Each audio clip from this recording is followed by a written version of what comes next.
Technique easy এডুকেশনের পক্ষ থেকে শুভেচ্ছা অভিনন্দন স্বাগত জানাচ্ছি নতুন একটি উচ্চতর গণিতের ক্লাসে। আজকের ক্লাসে আমরা তোমাদের পাঠ্য বইয়ের কয়েকটি কাজের সমাধান করব। পাঠ্য বইয়ের পৃষ্ঠা 180-তে দেখবো 3টা কাজ আছে, ছোট ছোট কোশ্চেন। আমরা আজকের ক্লাসে এই কোশ্চেনগুলোর সমাধান করব। আমাদের প্রথম প্রশ্নে বলা হচ্ছে যে sec 4π/3 এর মান নির্ণয় করো। তো আমরা এখন মান নির্ণয়ের চেষ্টা করব। আমাদের কি দেওয়া আছে বলো তো, sec 4π/3। তো এইটার মান বের করতে গেলে আমি একটু তোমাদেরকে সহজ করে শিখাই দিই একটা সূত্র, যে n × 90 degree plus minus theta. এই ফর্মুলার মাধ্যমে আমরা এর যে বড় যে মানটা আছে থেটার, এই মানটাকে ভেঙে ফেলবো। তো n × 90 ডিগ্রি হিসাব করতে গেলে তোমাকে আগে এটাকে ডিগ্রিতে কনভার্ট করতে হবে। তো আমি ডিগ্রিতে কনভার্ট করব কিভাবে, 4 × π মানে হচ্ছে 180 ডিগ্রি, 180 ডিগ্রি ডিভাইড হচ্ছে 3। তাহলে আমরা ভ্যালু পাচ্ছি কত বলো তো, 240 ডিগ্রি। মনে রাখো এটার মান হচ্ছে 240 ডিগ্রি। তো এখন এই 240-তে আমরা এই সূত্রটা অ্যাপ্লাই করতে চাইলে এই 240-কে 90 দ্বারা ডিভাইড করে দেবো। তো 90 দ্বারা ডিভাইড করো, ভাগ হচ্ছে 90, তাহলে আমরা পাচ্ছি 2.66। তাহলে এই যে সামনে যে বড় সংখ্যাটা অর্থাৎ পূর্ণ সংখ্যাটা, এটাকে আমরা ধরবো হচ্ছে n, আর এই যে ভগ্নাংশটা সেটাকে ধরবো আমরা হচ্ছে 90। তাহলে এই পূর্ণ সংখ্যাটাকে ধরবো আমি n, তাহলে n × 90, আর এই যে ভগ্নাংশ আকারে যেটা আমি পাচ্ছি সেটা হচ্ছে আমার থিটার মান। তাহলে এটাকে যদি সূত্রের মধ্যে আমি নিয়ে যাই, তাহলে 2 × 90 কত ডিগ্রি হলো বলো তো, 180 ডিগ্রি। কত হলো, 180 ডিগ্রি। ছিল কত, 240 ডিগ্রি। এই দেখো 240 ডিগ্রি। তাহলে কত ডিগ্রি দিলে 240 ডিগ্রি হবে, আরও 60 ডিগ্রি। তার মানে হচ্ছে কত ডিগ্রি এখানে, 60 ডিগ্রি।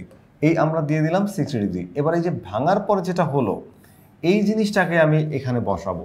তাহলে লিখবো হচ্ছে sec, কি লিখবো, 2 × 90। তাহলে 2 × 90 লিখবো না, 90-র পরিবর্তে আমরা লিখবো π/2, কারণ সার্কুলার সিস্টেমে লিখতে হবে। π/2 প্লাস হলো থেটা। থেটা মানে এখানে কত ডিগ্রি বলো তো, 60 ডিগ্রি। এই দেখো এই 60 ডিগ্রি। তাহলে 60 ডিগ্রির পরিবর্তে আমরা কি লিখবো, যে π/3 হয়ে গেল আমাদের 60 ডিগ্রি। এখন এইটা হচ্ছে আমার থেটা, এই মানটা বের করতে হবে। তো ওই মানটা বের করতে চাইলে আমাদের এখন কি করতে হবে বলো তো, এই জিনিসটাকে বাদ দিতে হবে। তো এই জিনিসটা অর্থাৎ এতটুকুকে বাদ দিতে হবে। এতটুকু বাদ দেওয়ার জন্য তোমাকে দুইটা বিষয় মাথায় রাখতে হবে। প্রথম হচ্ছে এই n, যেটাকে আমি n বলছি, এই যে n × 90 যেটাকে n বলছি, এই মানটা, এই যে মানটা দেখবো যে এই সংখ্যাটা জোড় নাকি বেজোড়। যদি জোড় হয় তাহলে ত্রিকোণমিতির যে অনুপাত আছে তার কোনো পরিবর্তন হবে না। আর এটা বেজোড় হয়ে যায় তাহলে সেক হয়ে যেত কোসেক। ওকে, তাহলে আমাদের কি হচ্ছে বলো, এটা যদি জোড় তাহলে সেকটা সেকই থাকবে। এই সেককে সেকই লিখলাম। ওকে, এখন দেখতে হবে এটা এই মানটা কোন কোয়াড্রেন্টের মধ্যে পড়ছে, অর্থাৎ কোন চতুর্ভাগে পড়ছে। চতুর্ভাগের উপর ডিপেন্ড করে প্লাস মাইনাস হবে আর এই পার্টটা উঠে যাবে। তো আমরা যেটা খেয়াল করি এটা কোন চতুর্ভাগে, দেখো 2 × 90, এ হচ্ছে 90 করে 2 ঘর, এই হলো 90-র 1 ঘর, আর এই হলো 2 ঘর। 90 করে 2 ঘর হলো, তারপরে প্লাস আছে সামথিং, এই হলো প্লাস, এসে পড়ছে কোথায়, থেটা বলো তো, থেটা পড়ছে থার্ড কোয়াড্রেন্টে অর্থাৎ তৃতীয় চতুর্ভাগে। আমরা জানি তৃতীয় চতুর্ভাগে সেক থেটা হচ্ছে নেগেটিভ, কারণ সেক থেটার ঘর হচ্ছে 4 নাম্বারটা।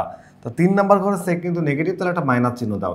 এবার এই পার্টটা চলে গেল, বুঝতে পারছো? এটাকে দুইটা বিষয়ের উপর খেয়াল করো, দুইটা বিষয়ের উপর ডিপেন্ড করে এই পার্টটা উঠে যায়। এক হচ্ছে জোড় না বেজোড়, তার উপর হচ্ছে ত্রিকোণমিতির অনুপাত নির্ভর করে, আর হচ্ছে কোন ঘরে পড়ছে তার উপর প্লাস মাইনাস নির্ভর করে। তা আমি দেখলাম যে এটা পড়ছে হচ্ছে 2 ঘর, 3 ঘরের জায়গায় পড়ছে 3 ঘরে হচ্ছে সেক থেটা নেগেটিভ। ওকে, তাহলে এই বাদটা বাদ যাবে, চলে আসবে কি π/3। তো সেক এই π/3 মানে 60 ডিগ্রি। আমরা জানি সেক 60 ডিগ্রি মান হচ্ছে 60 ডিগ্রি মান হচ্ছে 2, তাহলে এখানে 2 লিখে দাও। এটাই কিন্তু আমাদের এই কোশ্চেনের অ্যান্সার। ওকে,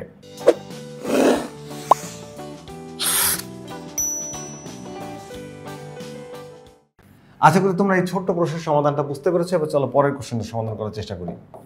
পরের কোশ্চেন আমাদের কি বলা হচ্ছে, আমাদের বলা হচ্ছে কোসেক 5π/4 এটার মান বের করতে হবে। তো এটাকে আমি সেম ফর্মুলায় নিয়ে যেতে চাই, n × 90 প্লাস মাইনাস থেটা। এই যে n × 90 degree plus minus theta. Okay, তো এই মানটা বের করার জন্য আমাকে কি করতে হচ্ছে, আগে এটাকে ডিগ্রিতে কনভার্ট করতে হচ্ছে। ডিগ্রিতে কনভার্ট করবো, তাহলে ডিগ্রিতে যদি আমি মানটাকে নিয়ে যাই তাহলে দেখবা যে 5 × 180 পাই মান হচ্ছে 180, ভাগ হচ্ছে 4, তাহলে আমরা পাচ্ছি 250 ডিগ্রি, 225 ডিগ্রি। তো এইখানে যদি আমরা এটাকে ভেঙে ফেলি, দেখো 90 দিয়ে ডিভাইড করলে পাবো 2 পয়েন্ট সামথিং, তাহলে 2 ইন্টু 90 কত হচ্ছে বলো তো 180। তাহলে আর কত ডিগ্রি লাগবে 250 ডিগ্রি হতে 225 ডিগ্রি হতে লাগবে হচ্ছে 45 ডিগ্রি।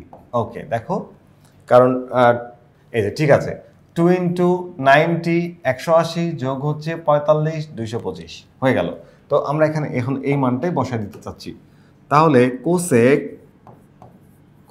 কত বলতো, এন এর মান কত, এইটা হচ্ছে এন এর মান, n ইন্টু 90 এই যে সূত্র অনুযায়ী এন এর মান হচ্ছে 2 ইন্টু 90 হচ্ছে পাই বাই 2। ওকে, পাই মানে 180, তাকে 2 দিয়ে ভাগ করলে হয় 90 পাই বাই 2। এবার দেখো প্লাস থিটা, প্লাস হচ্ছে 45 ডিগ্রি, তাহলে প্লাস 45 ডিগ্রির পরিবর্তে লেখা আছে হচ্ছে পাই বাই 4। ওকে, এখন ওই যে আগের মতো এই পার্টটাকে বাদ দিতে হবে। কোনটাকে বাদ দিব বলো তো, এই অংশটাকে বাদ দিতে হবে। তো এই অংশটা বাদ দিতে হলে দুইটা জিনিস মাথায় রাখবা, কোন দুইটা যেন, জোড় বেজোড় আর হচ্ছে ঘর। কোন ঘর? জোড় বেজের উপর ডিপেন্ড করে এই ত্রিকোণমিতির অনুপাত পরিবর্তন হবে, আর ঘরের উপর ডিপেন্ড করে প্লাস মাইনাসের পরিবর্তন হবে। তো আমরা দেখব যে এটা কোন ঘরে পড়লো। দেখো কয় ঘরে পড়লো, এক হচ্ছে জোড়, এটা জোড়, তাহলে কোসেক তো কোসেকই থাকবে, কোসেক থাকলো। এবার প্লাসটা মাইনাস হবে, ডিপেন্ড করবে কোন ঘরে পড়ছে তার উপরে। দেখো এই এক ঘর 90 করে, দুই ঘর 90 করে, তারপর প্লাস আছে 45 ডিগ্রি, এসে পড়লো কোথায় বলো তো, থেটা। থেটা পড়ছে 3 নাম্বার ঘরে। কোন ঘরে পড়ছে? 3 নাম্বার ঘরে। আমরা জানি থার্ড কোয়াড্রেন্টে কোসেক এবং সাইন কিন্তু নেগেটিভ, তাহলে এখানে মাইনাস চিহ্ন দাও, এবং এই পার্টটা বাদ হয়ে গেল সাথে সাথে, এবং চলে আসবে কোনটা, থেটা। থেটা হচ্ছে এখানে পাই বাই 4। তো কোসেক মাইনাসটা থাকলো, কোসেক 45 ডিগ্রি মান আমরা জানি হচ্ছে √2, তাহলে আমাদের এখানকার অ্যান্সার হচ্ছে √2। আশা করি ছোট সমস্যার সমাধানটাও তোমরা বুঝতে পেরেছো। এবার আমরা এই লাস্ট ওয়ান একদম শেষ প্রশ্নটির সমাধান করতে চাই। কি দেওয়া আছে বলো তো, cot 7 পাই বাই 6, এই যে এই মানটা বের করতে যাচ্ছি, ওই একই ফর্মুলা অ্যাপ্লাই হবে, n into 90 degree plus minus theta. তাহলে চলো আমরা এটাকে ডিগ্রিতে কনভার্ট করি। তাহলে 7 ইন্টু 180 ডিভাইড হচ্ছে 6 ইজ ইকুয়ালস টু 210।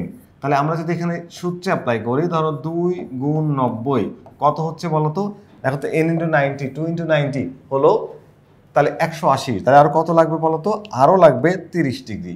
এই দিলাম হচ্ছে প্লাস করে 30 ডিগ্রি। ওকে, তো আমরা এই সূত্রের মধ্যে অ্যাপ্লাই করলাম, এই যে n ইন্টু 90 প্লাস মাইনাস সেটা, প্লাস সেটা করছে এখানে, তাহলে 2 ইন্টু 90, জাস্ট এই মানটাকে ধরে আমরা এটার মধ্যে বসাবো। তাহলে লিখবো কি, যে cot 2 ইন্টু 90 মান হচ্ছে পাই বাই 2, আমাদের 90 তো লিখতে পারবো না আমরা, আমাদের সার্কুলার সিস্টেমে লিখতে হবে, এবং 30কে আমরা লিখতে পারি হচ্ছে পাই বাই 6, লিখে দিলাম পাই বাই 6। চলো এবার মান নির্ণয় করি। এখন দেখো তো এই যে n এর ভ্যালুটা জোড় না বেজোড়, এটা হচ্ছে জোড়, তাহলে জোড় হলে কটই থাকবে। এখন প্লাস হবে না মাইনাস হবে, ডিপেন্ড করবে কোন ঘরে পড়ছে তার উপরে। আমরা একটু দেখি কোন ঘরে পড়ে। দেখো 2 ঘর, এই হলো n করে 90 করে 2 ঘর, 1 ঘর 2 ঘর, তারপরে প্লাস হয়ে যাবে কোথায়, 3 নাম্বার ঘরের মাঝামাঝি, এইখানে পড়ছে থেটা। তো এই ঘর কিন্তু কটের, 3 নাম্বার ঘর কট এবং ট্যানের, তাহলে কট কিন্তু এখানে পজিটিভ, তাহলে আমার সামনে কোনো চিহ্ন আসবে না, লিখবো হচ্ছে পাই বাই 6। তাহলে কট পাই বাই 6 মানে কট কত ডিগ্রি, কট 60 ডিগ্রি।